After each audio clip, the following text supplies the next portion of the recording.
सुनो सुनो गाँव वालों, सितारा के बेटवा दिल्ली में लड़की लेके भाग बाटे वो दूसरे बिरादरी के। सुनो सुनो गाँव वालों, सुना सुना गांव वाले, सितारा के बेटवा लड़की लेके भाग बा दिल्ली में। वो लड़की करिया बात कहानी आई और नाटी आई।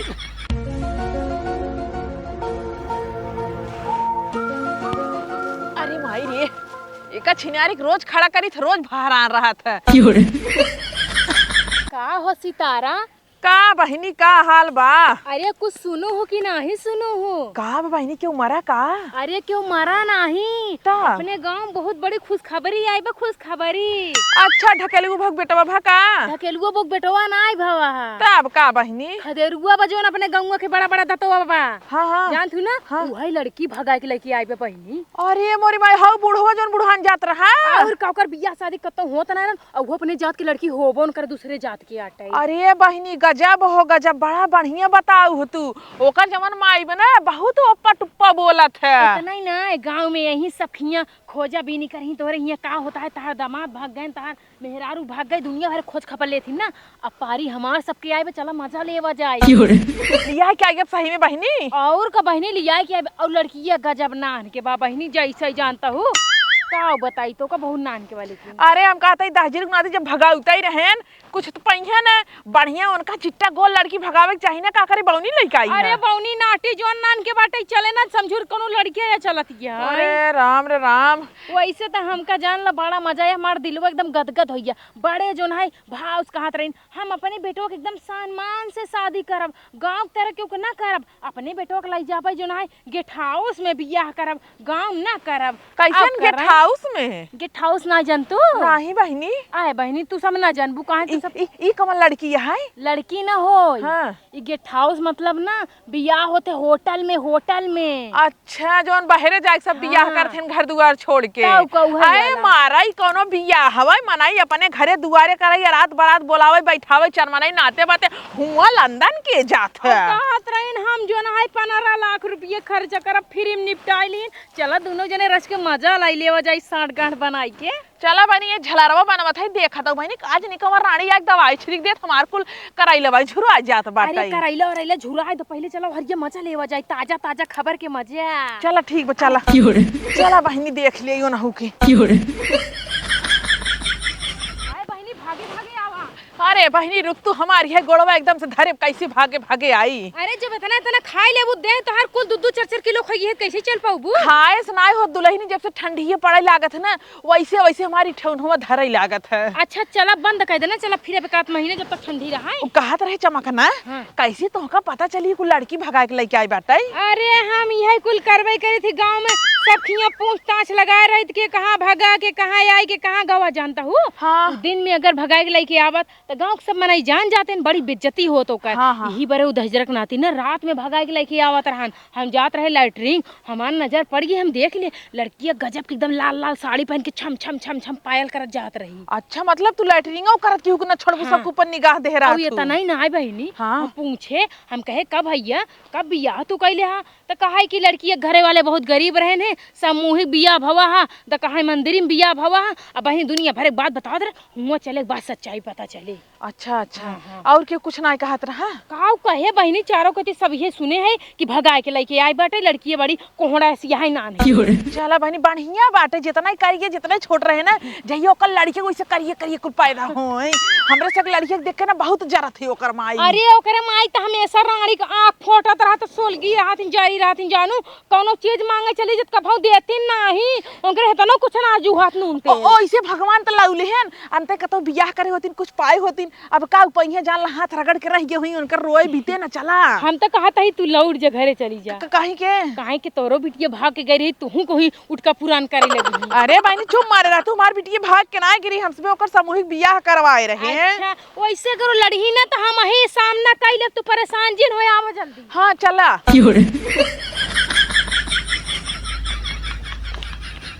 अरे बहिनी आए रच के कनी बहुरक देख ला बुढ़ौना के गजब खटिया बैठ के मुस्तियात की मोछा टाइट करता है। आए पूरा गांव गंधाई गयो बा, चारों कती थुआ थुआ हो गयो बा, लेकिन एकादा जरा नाती रच को फर्क ही ना पड़ा था बहिनी। अब बहिनी का तू चाहत हो अपन मोछिया मुड़ाई ले, ओकर जवानी के मोछाई बुढ़ाई मुड़ाई ले।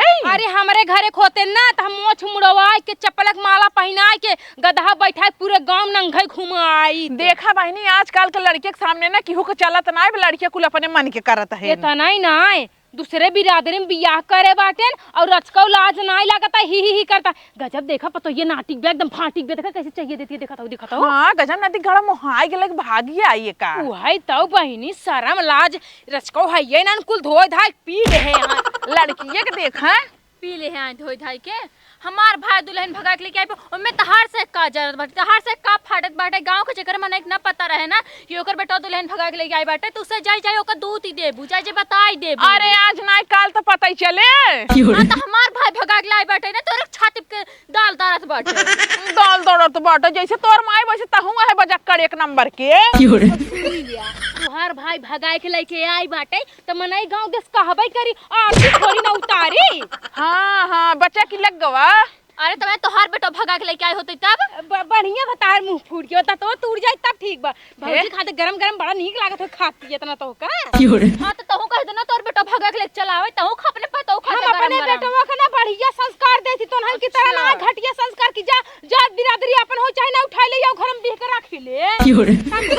नहीं जैसे तोर माई दूसरे कहत रही ना वही बदे हमहू सब आई है। चल ऐसे का बकवास करते चल जा। हे कहां जातो अगर हमरे द्वारे पहुंच गयो ना हमारे माई तुरंत डंडा ले खदे रही। ठीक देख ले तोरे माई गया तहू को देख ले भाई। आओ चिन चला हो चला लौटा समझ में ना आते एकदम कहे पे। अरे तोहका ना तू एक दिन भतारे लिख बेरा भगबू चला हो। का बताई सरवा दुनिया भरे के न्योता एक दिन भदराई जात है। अब बताओ हम कहाँ कहाँ पहुँची, कहाँ आइटम खाई। फिर खाइए बाटे जहाँ पहुँचबा वहीं पौबा खाबा, तोरे ये 2-4-10 दिन के राशन बची। न्योता लिखा पर थे 51 रुपया तब मिले थे ठूस के 1 रुपया लिखा चला आवत है बड़का धन्ना सेठ बाबा। तोहरी ना 11 रुपया लिखाई था। चला रहा ए भगन झगड़ा झंझट जिन कर कैसे निकल आई क्या बाटू हमरे हियां आई है तोहर पता ही देखा। अरे उठा जा अपन पतो हमने देखा जा। अरे फ्री में ना देखा यही हमसे मुंह दिखावनी पैसा देबे अतनी पाहुर और साइगर दिया कुल लड़के इंतजार करत हैं। पाहुर कहाँ से नहीं पताओ जब भाग के आई तो कहाँ से पाहुर मिले हो। अरे हाँ तोहरी की नहीं बेटा हमार मंदिर में बियाह के लेके आई बा कुछ जाना थू कि नहीं। कुल जाना है तोहार बेटा मंदिर में करे बक भगाए के लेके आई रात 12 बजे जाने। हाँ लागा तुहिन मंतर वही मारत रहू तुहिन भगवाऊ जौन कुल जानत बाटू। हम का करे जाना एक बात कही नहीं हमसे कुछ दिन कहा वैसे जैसे तहार लड़कियों भगा के लेके आई ना देखा था तू बहुत खुश बाटा। खुश ना रहा भाई टाइम से बिटिया बहन भगा के लेके आई बाटे खुश न रही। हाँ तोहरे घर पे ना लेके आई बाटे घर के लेके आऊ ना जैसे फाड़ दे खड़ाई तोरे मुंह मुलिया आई के देखत बाटू आई हमरे दुआरे लड़त बाटिन हमसी। अरे तो झगड़ा उगड़ा जिन कर जो बुलावा हम उसे देखी आई रखिए। काऊ देखबो बौनी पतो हो बाटे न देखाइला न सुनैला करिया कब्बरिया चेहरा देख लेबू जैसे भैंसी गोबर। तो असी लम्बिन बाटे पूरा 4 हाथ एक बा हमार पतो और खूब सुंदर बाटे। अरे इतना जिन बोला यही लाके बुलावा देख ले तब जाई इतना का करे बोलाई नहीं का करे बोलाई हम ना दिखाओ दुनिया नहीं उठत जा हमरे ऐसे जा अपन काम करा करई देखई भगनी पतो लेके आई यहां दिखा दे बेइज्जती न हो जाए और ऊपर से भटुली है जोन। तू ज्यादा बोलत बा टुक्का पैसे गबर देखा दई हम काऊ ज्यादा बोलते सच्चाई बोलत सबके गाड़ी मिर्ची लगबई कर। अरे थोड़ी होत है गांव चाहे जेकर जौन है बेटवा बियाह करत है ना तो सब जने जात दुल्हन देखत हमहू से वैसे देखैया काहे ना दिखाऊगा सब दिखावत होई लेकिन हम अपन पतो ना दिखाओ तो ना दिखाओ क्या जबरदस्ती करता अपन बेटवा अपन पतो बोलावा हम सब देख ले तब जा मुंह दिखाए कर तोहरी तरह 1 रुपया 10 रुपया ना दे हम सब पूर पर 500 रुपया के नोटे खर्री दे। अरे हम जान तो ना आई बेटी तो ऐसे के था भी दाई बेटू हमरे दुआरे मेरे लड़के के मुंह दिखाई में ना 11 रुपया धेरन हम 11 रुपया लेके आई है जल्दी बुलावा लेट जिन करा। हमार तो बहुत देखत बाटू अपने पतोही के बारे में नहीं कहत रोज जात है ब्यूटी पार्लर उड़त है ओका पहले देख अरे लिया चाहिए उनकर पतो भले ब्यूटी पार्लर उड़ाई लेकिन उनकर पतो 20 बार के भागी थोड़ी ना भगनी थोड़ी ना आई। 5 लड़के के महतारी हो गए हमार पतो तो जाए ना कोई पर कहरी पर रोज जही रोज काम बा कहीं कम बैंक में जात बाटी खतौनी कराऊ जात बाटी उड़त रहत अरे हे है। बुढ़ाऊ आपन रसैया झाकी ना आई पाया आपन रसैया मारा छितिर बितिर गंधवाई दिया दूसरे के देखे चला यहाँ तू अरे तू अपन रसोई पहले झांक ले बाद में हमार झाकू तू कम ना यहू। हवा हमार के बताए देना। अरे गा रहे तो है देखा है तोहरे गांव वाले तोहरे बारे में जौन जौन बात करते रहे ना का बताई हम का करबा तोहर बताओ भाग के दूसरे के ऊपर इल्जाम लगाओ बई ना करबा वैसे तहार बिटिया भगनी रही कहूं रहरी उखी में रात बेटहनन से मिले जात रही जब पकड़ान तो ओकर जल्दी बियाह कर दिया तू पूरा गांव के चौकीदार हुआ जौन कुल हमरे परिवार के बारे में जानत रहा तू के भागत बा के बिड़रत बाटे। ए भगनु इनसे ना एको बात ना क्यों छुपत ना ये सबके हाल खबर ले रहती। अरे सुनबू तब तोहरे बारे में का कहत रही ने का कहत रही पूछ ले नहन से कहे कि प्रधानवा से चक्कर बटाई। ए बहिनी ये कुल झगड़ा लगवावत है अपन पतो देखतो देखाओ मार कितना बहाना कई डाद नहीं बुढ़ो कितना बहाना कई डाद अरे तोहरे लाज शर्म नहीं तोहर चिल्लू भर पानी में डूब के पूर जा तोहर नेवता कसम खाए कहत बाटी तोहरे बारे में खांची भर भर के उल्टा सीधा बात कहत रहन बाकी तू हिन जाना माइक कसम तू खा अपने माइक कसम खा अम्मा कसम। अरे छी छी राम राम अपने आप माइक तो कसम झूठ खाई बोला लेता। था जब माई कसम का खाए नहीं अम्मा कसम खाता अम्मा तहार मर गई है। अरे बुढ़िया माई और अम्मा एक ही होती रे। हाँ नहीं माई का थी अम्मा मम्मी कहा थी। अच्छा मान ला हम माई कसम खाए ले का दूं पटकी पटका करबू का नहीं पटकी पटका ना करबे हमार हाथ गोड़ टूट जाए वैसे हमार ठेवना पिरात है अपन झालर छोड़ के आई है करैले झालर बनवत रहे झालर छोड़ के आज बैठू हमरे यहाँ लड़ाई करे झगड़ा करे तहार पतो देखै आई यही अब पतो न दिखाऊ हम अंतिम फैसला है हे ओका बोला जोन भगाए के लेके आई भूख बोला ते का बोलबू का करे बोलबू हां ए चपा हवा देता हवा खदेर हुआ आओ चुप रहा। 76 साल के हो गया है 18 साल के लड़की भगा के लेके आई बाटे आय भगाई ले तब बियाह के ना कर बियाह हो को भौना होता है नहीं न होता है 72 ठेगुआ रोज मार दुआर खांचत रहन लेकिन उसरवा कन्नी क्या कइल हेस का बात है तुसे हमका केस बोलावता हमका से का करे आए रच के देखा चारों के तिलाली लिपस्टिक टॉप टिप के आबि करे लाज ना लगत सब जानते ते मेहरा के सोई के आई है लेकिन रच के बस शीशा मुंह देख ले होते बाबू हमने सुहाग रात मनाए ले रहे अब सुहाग दिन मनाओ तैयारी करते रहे लेकिन ये सब हमका बोला डिस्टर्ब करिए का बात है जल्दी बतावा। जवान पूरा गांव में आग लगावा थीन नहीं दूजनी आए के तोहरे मेहरारू बारे में कब से उल्टा सीधा बोला तहीन देखता हूं बहनी देखता हूं सच्चाई जमाने ना इन गांव सच्चाई बता दे आग लगावत है बैठे राजू तू कितना सच्चाई तू बताए दूंगा कितना बताए का दूंगा चपक लेबा नहीं चपक ले आवा का बात है देखा भैया हाँ। तू मेहरारू जोन भगा के लेके आई है ना टुल्ली के हमका सके दिखाई हमसे मुंह दिखाई करे आई बस इतना ही बात बा इतना पे दहजर गुनाती मार लड़ के बहाई दिए हमार मेरा नटोली न होई पहली बात जबान संभाल के बोला ठीक है हमार मेहरारू हमसे इतना ही छोड़ बा बाकी ना आ, देखे। हमरे हियां तक बा काने तक है रतिया तो सी मिली रहे याद बा कि नहीं जब भगा के लेके आवत रहा कहा हाँ, कि याद बा। कहा कि हम मंदिर में बियाह करे बाटी सामूहिक बियाह भव याद बा ना हाँ। हाँ तो हम देखे रहे कितनी बड़ी कहीं आए रहे इनका चाय देख कर अंडू के तब देख ले कितनी बड़ी यही तू नाप लिहू का राजू जब देखे तो फिर कब वापस आई है ने हाँ, जा, जा, अरे तो अब पैसा में देखे तो वहाँ फिर ही देख ले वो देखा। ऐसा हुई भगनी मेहरारू क्यों देखा ना चाहत पहले हमार बात तो सुन ला भगनी ने बोला ठीक बा मैं तू भगा ले जाब हमका हाँ। हाँ, बुढ़ाऊ के साथे हम जावे बड़ा आई हैं अब देखा जवन मेहरारू ना मंदिरे से बियाह कह क्या होती उमन देख ताक नाई होत जौन एक बढ़िया डीजे रथ बाजा जात है अच्छे से बियाह होता ना उमन देख ताक होते ठीक है अरे जब मेहरारू और दुल्हन भाग के यहीं पराए के यहीं तो उनकर कौन देखता खो जब भगा के लेके आवत हां तो देखेन बाटे तू कम ना हो जयमाले पर तो भागे के प्लानिंग कर रहे हो हम ना जानते ही ढेर के जिन बोलन ऐसे लतवा से ना कचारी दे भे बुढ़ाऊआ तोरे बारे में वो पता पाए तोहरे एक लड़के से नैयर में चेक कर रहा ओकरे साथे भगवैया रहू बियाह एक दिन भगवैया रहू लेकिन तोहार मातारी बाप हाथ गोड़ जोड़न कहन बेटिया गलती जिन क्यों तब मानू तू हमारे गांव में पूरा थू थू हो गया हाँ। बारात ना जात रही देखा था उसी तारा ए ढेर जिन बोलवावा तोहार एक बहन भाग बा तोरो एक बहन भाग बा सुना पहले तू सबे हाँ। जोनी हल्ला करत है ना ये बहुत बेकार चीज है अब तो बियाह शादी हो गई ना हमारे के बात माना अब बहुभोज फांदा और वही पूरा अपने रान पटीदार नात रिश्तेदार के न्योता एक मिनट बड़ा शौक लगी है ना तोहरे ओकर उठ के पुरानी करे के आज जाए अब एक घंटा में मंगावत ही मैं करो पूरे मौकरम बोला पूरे गांव वाले सुनी कि तोर जो है बताओ भाग के आए भगनी अरे तो हम हो मंगाओ 10 समय करो और पूरा गांव में तहार हल्ला मचा के अरे तू हमका सिर्फ गंधवावा था हम बहुत सज्जन घर बिटी नहीं है ऐसे तैसे ना आई है अगनी भगनी हमार बात सुना हमार बात तो सुन ले तू अगर 1 माइक्रो मंगाबू ना हम सब गाड़ी बुक करब, गाड़ी अपना 20 माइक्रो बानब और पूरा इंडिया टहराऊ, ठीक बा? तोहर से बदनामी कराऊ। बदनामी वैसे करोगे? हाँ। करोगे मत बदनामी, करोगे करोगे बदनामी, करोगे बदनामी, बदनामी करोगे, बदनामी करोगे।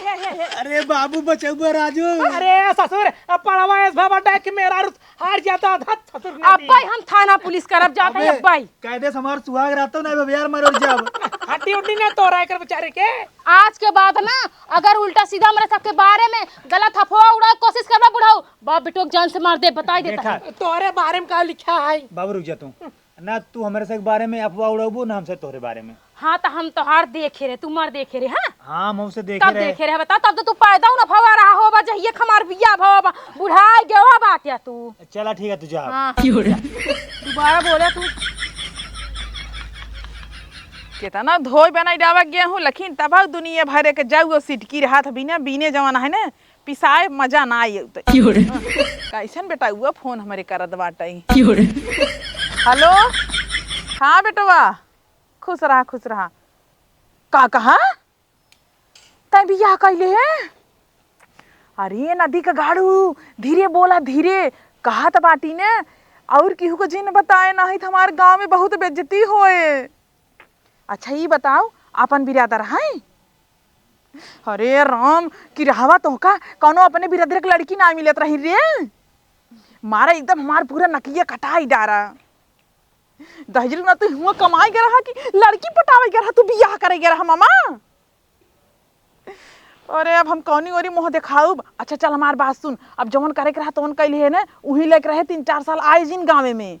हाँ नहीं तो बहुत बेइज्जती हो, हम मुँह दिखाई ना पाऊ कोनो केहू के सामने। चलो ठीक की रहू रखा। कैसन कैसन लड़का बाटे आजकल के। और सितारा और ठीक बाटे बहिनी, इहे गेहूं सुखवावत रहे। अच्छा सुने तहार बेटवा दिल्ली में लड़की लेके भाग गवा।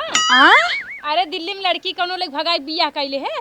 आए बहनी तो हमका कैसे पता चली है? हमका हाँ हमका ये गांव के ना एक एक बात पता चल जाते, चाहे दिन के बात हो या चाहे रात के बात हो। हम पूरा पत्रकार वाला काम करी थे का जानी ले तू। बहनी बहन हमरे लगे फोन आए रहा पता बहन हमका चलता है तो हमसे पहले पता चल गया। हाँ हाँ हमका पहले पता हो जाए, चाहे जगह घर के बात रही चाहे अगर हमारे घर के बात रही चाहे दूसरे घर के ना, लेकिन सबसे पहले हम ही पता चला था कौनो बात। हे बहनी हे एक बात कही, हम तू देखा पक्की सहेली है दूसरे को मजा ले थे, लेकिन ई बात ना तू केहू के जिन बताऊ ना ही सब हमार मजा ले ही। बेफिक्र रहा तू, एकदम एकदम जीव छोड़ के बेफिक्र रहा। हम केहू से कौनो बात न कहब जानू। हाँ बहनी जिन बताऊ तोहरो जोन बात रहा था ना केहू से बताई त ना। हमार कौनो बात नहीं रहत, हमारे ऊपर जिन लेसा जानू। आज तक हम ऐसे गांव कौनो काम नहीं करे कि हमरे ऊपर उंगली उठा दे। वो झूठा ही चाहे जो जोन इल्जाम लगाई दे हमरे ऊपर। अरे बहनी भियान के तोहरो लड़के बड़ा बड़ा हुई है कोनो कांड ओंड करिए। हमार लड़के कांड करबे न करही, हम न बता नहीं आवे जब कांड करे कि हम अपने लड़कियन के ना छोड़ छोड़ रही ना तबई हम अपने लड़के बिंदराबन भेज दे भुआ पूजा पाठ वाला चीज सिखाओ। ई सब इन रही छिन रही ना सिखाओ अपने लड़कियन के हम। अच्छा बहनी चलो ठीक, लेकिन बहनी तो से हाथ जोड़त है कि हो से जिन बताऊ ना। नहीं तो परेशान जी ने तो हमार पक्की वाली मोटकी फ्रेंड है। हाँ। का करी बताओ क्यों से? हाँ वही बता देता हूँ। ठीक बचली। हाँ ठीक बटे जा। जब गजब एक रणावा कुल पता रहा था का जानी कौन देश से टहरत रहा तो बतावा हमरे लगे भाई फोन के किरावा बतावता है, लेकिन एक मम्मीवा के पहले से पता बाटे। दिन रात यहाँ वहार गली गली चौंडरा काटत रहा तू इना की बाप महतारी रिच के गोड़ दबा दे सरवा कब से गोड़ पिरियात बाटे। आए तो घर में नहीं पतो हो आई बाटे ओसी गोड़ दबावा का जिंदगी में मन गोड़ दबाऊ भाई। अब चली हम पतो उस गोड़ मिजवाई गांव देश वाले देखी काव कहीं है किस काऊ कहीं कथक दिया ही नो भाग पतो हुस गोड़े काव करे में जो बा बुढ़ाओ मुड़ो में जो आइले। अरे तू फिर आई जाऊ है। अरे तो हम आई है कुछ काम के चीज बतावाई। ना है कोनो काम की चीज ना चाहिए तू जा। पहले हमार बात सुना। हाँ बोला। सितारा आई रही तोहर पतो ये देखे भी ना। अरे बहुत हार हाट मेहरारू बाऊ सितरवा कर बात न कर हमरे सामने। खूब बोलत रही ने। अरे बढ़ी बढ़ के बोलत रहीन। बेटा उन जोन दिल्ली में रहा थे हाँ। रमरजवा। अरे का भाषा के लड़की भगा के बियाह कैले वो दूसरे जाति में। का बात कर दो टुका। हाँ सही कहा तही। फिर से कहा तो फिर से कहा। अरे ओकर बेटा उन रमरजवा दिल्ली में लड़की भगाए के बियाह करे से वो दूसरे कास्ट में। अब मजा आए सितारा के जवान आए हमारे यहाँ खूब बढ़ बढ़ बोलते रहे ना, हे बिट्टी है जे झुरन का बतासो लेके के इनका मुंह मीठा करा दिए, इतनी बड़की खुश खबरी दिन बाटी। नाही हम बतासा तासा नहीं खाई जाने, काजू कतरी के अलावा कोनो मिठाई नहीं निकला। ए नहु तो मजा लेत रहिन ही। अरे जानबू ना जान ले अपन शुभ चिंता कहीं जवान इतना अच्छी खबर बताए बाटी। ये तना ही नहीं, तू जाए के ना गांव गांव रिश्तेदारी नातदारी जहाँ पावा वहीं जाए चारों कहती बोल दा कि सितारो बेटवा लड़की लेके भाग बाटे। अरे हम तो हल्ला मचाइन देव, तू बतावा क्यों और से कहे बाटू। हम तो अबे पहला खबर तोहरे लगे लाई के आई और सितारो पता ना चले चाहे कि हम तो का बताए हैं। अरे पता ना लागे, लेकिन एक काम करा, जा तो पूरा गांव में हल्ला मचाई दिया, जा जा। हम ना मचाओ, तू सब कोनो दिमाग लगाए के पूरे गांव में बात फैलाई देता। अरे हम तो फैलाइन दे भाई, सितारा हमार बात पूरे गांव फैला रहे ना, हम उनकार बात फैलाऊ। पगला सारे हमेशा सारा वही घर में हिले रहते, जब से मेहर लेके आई बा, जल्दी आओ तो। तब चली हम। हाँ चला, और पूरा गांव में हल्ला मचाओ, हम आओ बाटी। ठीक बजाय रहा। जल्दी आओ जल्दी आओ। आई गए, चल तो पूरा गांव में चल। सुना सुना गाँव वाले, सितारा के बेटवा लड़की लेके भाग ले बा। ससुर की नाती बोला सहुर बाटे, हट हम बोलत बाटी। सुना सुना गांव वाले, सितारा के बेटवा दिल्ली में लड़की लेके भाग गए बाटे। वो लड़की दूसरे बिरादरी के है, लड़की करिया बा नाटी बाटे। सुना सुना गांव वाले, ऐसे बोल जाते ही। चला तब सुनो भैया, सितारा के बेटवा लड़की लेके भाग गए बा। सुनो सुनो गाँव वालों, सितारा के बेटवा दिल्ली में लड़की लेके भाग गए बाटे, वो दूसरे बिरादरी के। सुनो सुनो गाँव वालों, सुना सुना गाँव वाले, सितारा के बेटवा लड़की लेके भाग बा दिल्ली में, वो लड़की करिया बा कानी आए और नाटी आए। का भैया तो उसमें का चिल्लात हट गया। चला चला चला एकदम फिर से। सुना सुना गाँव वाले, सितारा के बेटवा दिल्ली में लड़की लेके भाग बा, वो उनकर छोटका बेटवा और जो लड़की आए ओकरे साथे काम करते रही, प्यार मोहब्बत करके लेके भाग ले बा। कहो भैया तो ऐसा क्या बताए है? अरे हमें से पता लग जाती अपने आप, अंतरामी हमसे पूरा देश विदेश के खबर रखी था। मतलब हम दुल्हन देखे गए दूसरे माइक लाइक चिल्लाता है। अरे दुल्हन नहीं, जवान तहार बेटवा चिरैले कूड़ा बाटन दिल्ली में ना, पूरा गांव में गंधाई के बाटे थू थू होत बा। हाँ हमार थू थू हो दे, अपन तो नहीं देखा थू थू होत रहा। अब भैया सुने, हम तो कुछ कहे नहीं, जवन कुछ कहे रहे, जवन छटंकिया आई रही वो कुल बोले रही है। देखा खाली दुल्हन नहीं देखे गए इतना बदला तू साधत बाटा हल्ला करत बाटा। छटंकी मटंकी हम ना जाने, जैसे तू हमारे इज्जत उतारू है वैसे तहार हम इज्जत उतारब। बाबू हाँ फालतू समय ना बर्बाद करा, ठीक है? अपनों से अपने काम पे। और का ठीक है। चल रामकरण के टेम्पू बुक कर, और पूरा गांव में सारे काम हमसे। अरे जाए ये तो जवन गलती हो तवन हो गया, अब एका कुल करे कौन फायदा मिले? का हो गया अपन इज्जत इज्जत, दूसरे के इज्जत माटी। जब हमारे यहाँ गए तू और वो मजा ले दोनों जनी, तब जो है ना देखुए ना मजा सोचुए। ले ना गिरे हमसे करे दुल्हन देखे, लेकिन तोहका से लागत रहा मजा वो लेत रही, हम थोड़ी लेत रहे, हम तो बैठी रहे खाली। नहीं तू टोन चढ़ावत रहू। तो टोन कैसन होत है? मतलब तू ओका चढ़ावत बढ़ावत रहू, ठीक है? अरे नहीं वही हमका बता। सुना सुना गाँव वाले, सितारा के बेटवा दिल्ली में लड़की लेके भाग बा। हाँ गाँव वाले ना हो अखन नाटी मेहरारू लड़की आई हन भगाई के। बाबू चल बाबू सुनो सुनो गाँव वालों, सितारा के बेटवा दूसरे बिरादरी के लड़की लेके भगा बा। गाँव चल चल चल। जा जवन फाड़े फाड़े ले।